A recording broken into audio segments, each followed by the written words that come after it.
Yes, everybody, welcome back to the channel. Stephen Howson, post-match England versus Wales. Just to preempt all the comments, wearing it semi-ironically. I'm not Welsh or German or Japanese or Argentinian or Portuguese or any of the other shirts that I brought out here with me. I'm at a World Cup and I'm wearing football shirts. And if that's too much for your tiny mind to comprehend, then don't let the door hit you on the arse on the way out. Let's talk about that game then, though. As I said, made in Manchester, Marcus Rashford looking like he's getting back to being the player that we knew he could be. And it's been a long road for him. He was poor for 18 months. And one of the most disappointing things about how poor Marcus was that there seemed to be a lack of effort. And having watched Marcus for a long, long time, it was unfathomable how little effort seemed to be in him. And I don't know if that's a perception or a reality, but there was certainly a perception that he didn't look like he was asked. And a lot of this stemmed from the injuries that he had going into the Euros. He didn't really play at the Euros. It was a waste of time him going. Then he gets his shoulder surgery following the Euros and obviously then doesn't have a pre-season. And we've seen the impact of that on Cristiano Ronaldo this season. Then he just stunk the place out for the whole of that season, last season. This year he has a pre-season. And following that pre-season, he comes into this season looking physically sharp. But the mental side wasn't there yet. And this is the thing I find fascinating when it comes to performance and footballers' performance, and any athlete's performance actually. The mental aspect is monstrous. And it's so important for how everything is perceived, how an athlete can prepare themselves, and the mental side of the game. It's not everything, but it's a massive factor in how you're able to go and perform. And I think Marcus being physically capable from the start of this season has slowly allowed his confidence to start building brick by brick to get into the point where he's at now. And I actually don't think he's back to his best yet. I think there's still a little bit of ceiling space for him to move into. I don't think he's quite as ruthless as I know he can be. I don't think his finishing has been quite as good as I know it can be. There's still a little bit of room for him to get to. And then there's the potential to that. Can he continue to develop that and move it into another stratosphere and start being spoken about on the same sort of levels as the likes of Mbappe, which he was a couple of years ago before this big dip in form that he's had. So that's where we want to see Marcus get back to. I thought tonight the free kick that he hit is probably going to be one of those sorts of free kicks that goes down in folklore for the longest time. Is it as iconic as like the Beckham ones against Colombia and that? It might be. If this ends up being a good competition for him and a good competition for England on the whole, then yeah, it very much could end up being the sort of iconic free kick that you see getting replayed time and time again. Sorry, adjusting this. It's fell down.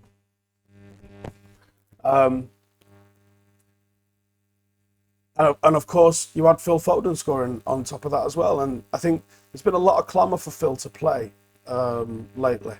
And there's always this with the England squads. There's always a couple of players that have been playing very well leading up to the tournament that everyone wants to see play. And I think that's especially the case when you sort of see what appears to be favouritism with Gareth Southgate and his team selections, in that certain players are allowed to be played through poor form, and some players have to be in scintillating form, and even if they are, like Maddison, don't even get a sniff in. I thought it was a snooze fest in the first half, but it was comfortable. And Wales are poor, and I just did a live with Joel where we talked on that about where do Wales go from here. You know, I do worry for Wales in that golden generation that they had at the Euros. That's a long time ago now. A lot of those players are retired. I think obviously Gareth Bale, he's done. He's a shadow of the player that he once was, and Ramsey's a shadow of the player he once was, and the fact Joe Allen's still out here putting a shirt on is almost embarrassing, in all honesty.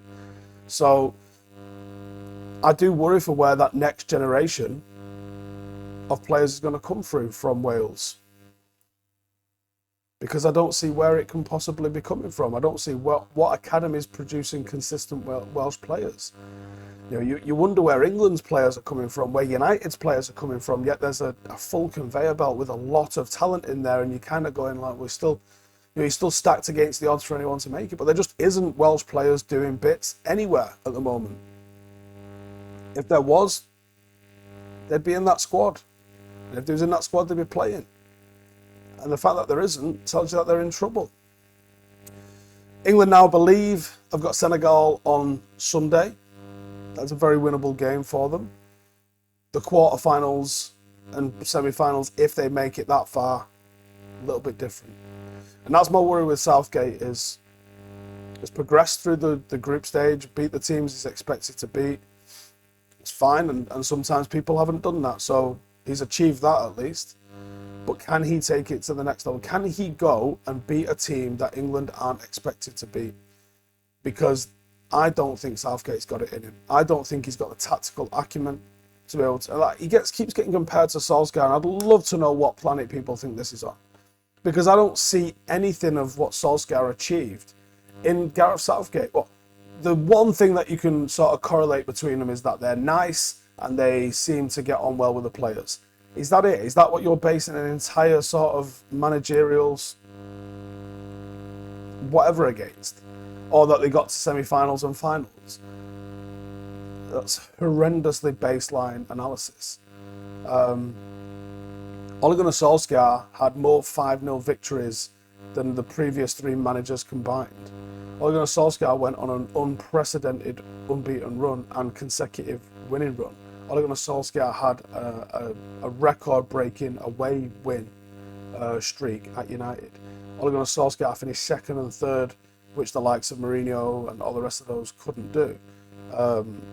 He had some bad signings in his final season, and that ultimately sealed his doom, but he also had a record number of victories at the Etihad against Pep Guardiola. Like, he's won games he wasn't supposed to win. And he's, like, think about Paris. He's gone into games where you're against the cosh and he's had to tactically change things and get a result over the line. You tell me the day Gareth Southgate does that. He hasn't done that. And Germany have again proved that the victory against Germany in the Euros last season is incredibly overrated. This is a Germany that have failed and could potentially be looking at another group stage exit. This is not the world champions. This is a team that is in the middle of some sort of rebuild/crisis. This Germany team on paper is very good, but what they're churning out in terms of performances is absolutely awful. Hence why they were beaten by England at Wembley. And the fact it was at Wembley was a little bit of something in his favour as well. But we shall see come weekend. I expect England do progress beyond Senegal. We'll do a preview for that. There might also be some mega interesting ties. So if you would like a tactical preview where we can sort of have a look at how certain teams might line up, come the semi-finals, we'll be doing that for both semi-finals and the final, regardless of who's there. But if there's any game in particular that, as it starts to match up in the round of 16, you're like, I'd like a preview for that, let me know in the comments. I'll get it boxed off and I'll sort this out. If you're interested, Paddock has just dropped a load of merch. Check the link in the description for that. And I'll see you guys in the next one. Laters.